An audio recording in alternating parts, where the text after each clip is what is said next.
ഇനി ടെക് ലോകത്ത് നിന്നുള്ള വാർത്തകൾ.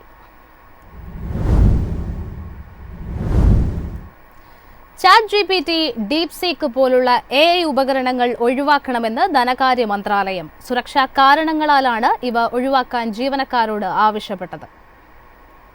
സർക്കാർ രേഖകളുടെയും ഡാറ്റയുടെയും രഹസ്യ സ്വഭാവത്തിന് കാരണമാകുന്ന അപകട സാധ്യതകൾ ചൂണ്ടിക്കാട്ടി ഔദ്യോഗിക ആവശ്യങ്ങൾക്കായി ChatGPT, DeepSeek എന്നിവയുൾപ്പെടെയുള്ള AI ഉപകരണങ്ങൾ ഉപയോഗിക്കുന്നത് ഒഴിവാക്കാൻ ഇന്ത്യൻ ധനകാര്യ മന്ത്രാലയം ജീവനക്കാരോട് ആവശ്യപ്പെട്ടു. ഡാറ്റ സുരക്ഷാ അപകട സാധ്യതകൾ ചൂണ്ടിക്കാട്ടി ഓസ്ട്രേലിയ, ഇറ്റലി തുടങ്ങിയ രാജ്യങ്ങൾ DeepSeek ഉപയോഗിക്കുന്നതിന് സമാനമായ നിയന്ത്രണങ്ങൾ ഏർപ്പെടുത്തിയിട്ടുണ്ട്. ഇന്ത്യ സന്ദർശിക്കുന്ന OpenAI മേധാവി സാം ആൾട്ട്മാൻ IT മന്ത്രിയെ സന്ദർശിച്ചു.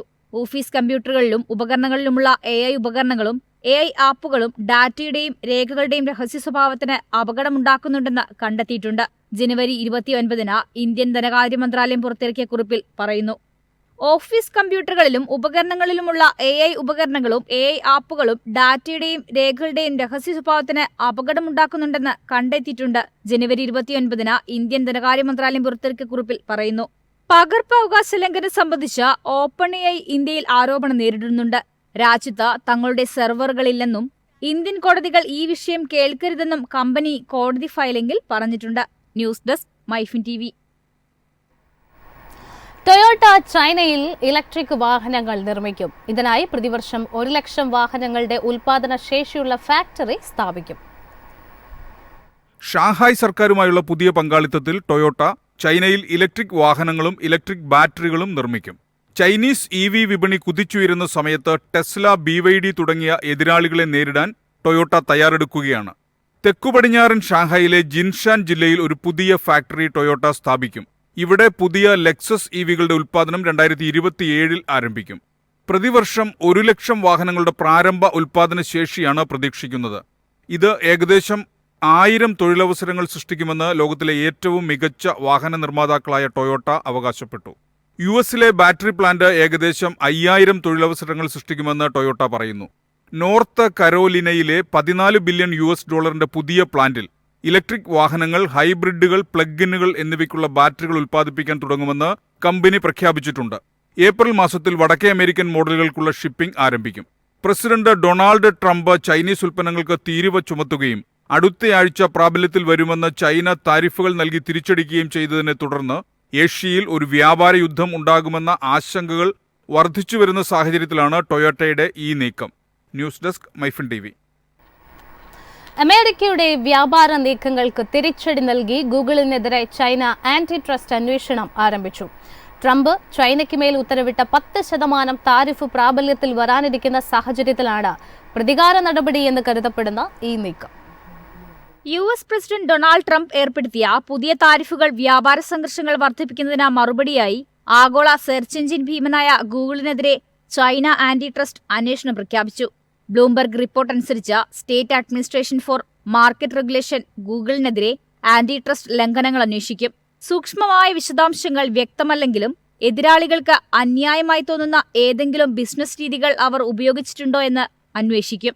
ട്രംപ് ചൈനീസ് ഉൽപ്പന്നങ്ങൾക്ക് 10% തീരുവ പ്രഖ്യാപിച്ചതിന് തൊട്ടുപിന്നാലെ കൽക്കരി, ദ്രവീകൃത പ്രകൃതിവാതകം എന്നിവയിൽ 15%, എണ്ണ, കാർഷിക ഉപകരണങ്ങൾ എന്നിവയിൽ 10% US ഇറക്കുമതിയിൽ ചൈന പുതിയ താരിഫ് ചുമത്തി. US-ലേക്കുള്ള നിയമവിരുദ്ധ മയക്കുമരുന്ന് ഒഴുക്ക് തടയുമെന്നാണ് ട്രംപിന്റെ വാദം. മെക്സിക്കോയ്ക്കും കാനഡയ്ക്കും സമാനമായി തീരുവ ചുമത്തിയിട്ടുണ്ട്. News desk MyFin TV.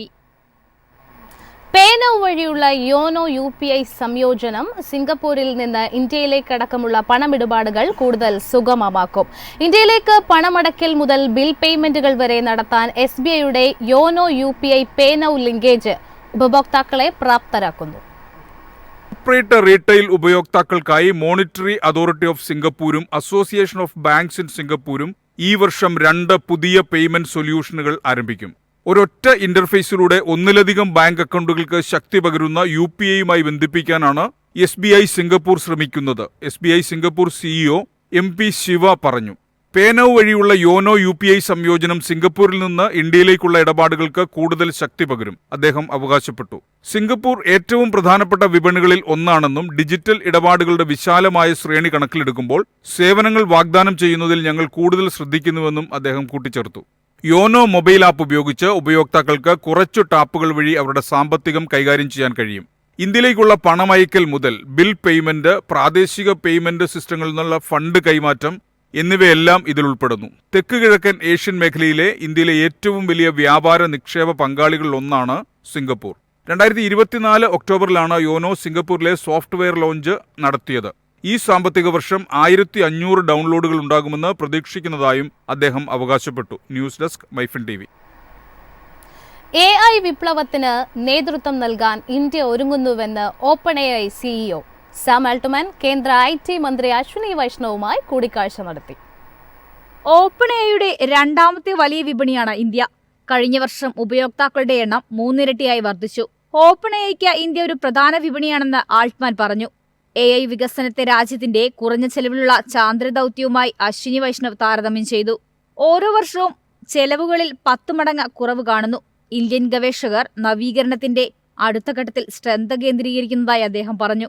കൃഷി, കാലാവസ്ഥാ പ്രവചനം, ട്രാഫിക് മാനേജ്മെന്റ് തുടങ്ങിയ ഭരണമേഖലകളിൽ സർക്കാർ ഇതിനകം തന്നെ AI ഉപയോഗിക്കുന്നുണ്ട്. AI ഇപ്പോഴും ഗവേഷണ ഘട്ടത്തിലാണെന്ന് അദ്ദേഹം പറഞ്ഞു. AI വേഗത്തിൽ വികസിക്കുമ്പോൾ അതിന്റെ സാമൂഹിക ആഘാതം ശ്രദ്ധിക്കേണ്ടതുണ്ടെന്നും അദ്ദേഹം കൂട്ടിച്ചേർത്തു. News desk MyFin TV.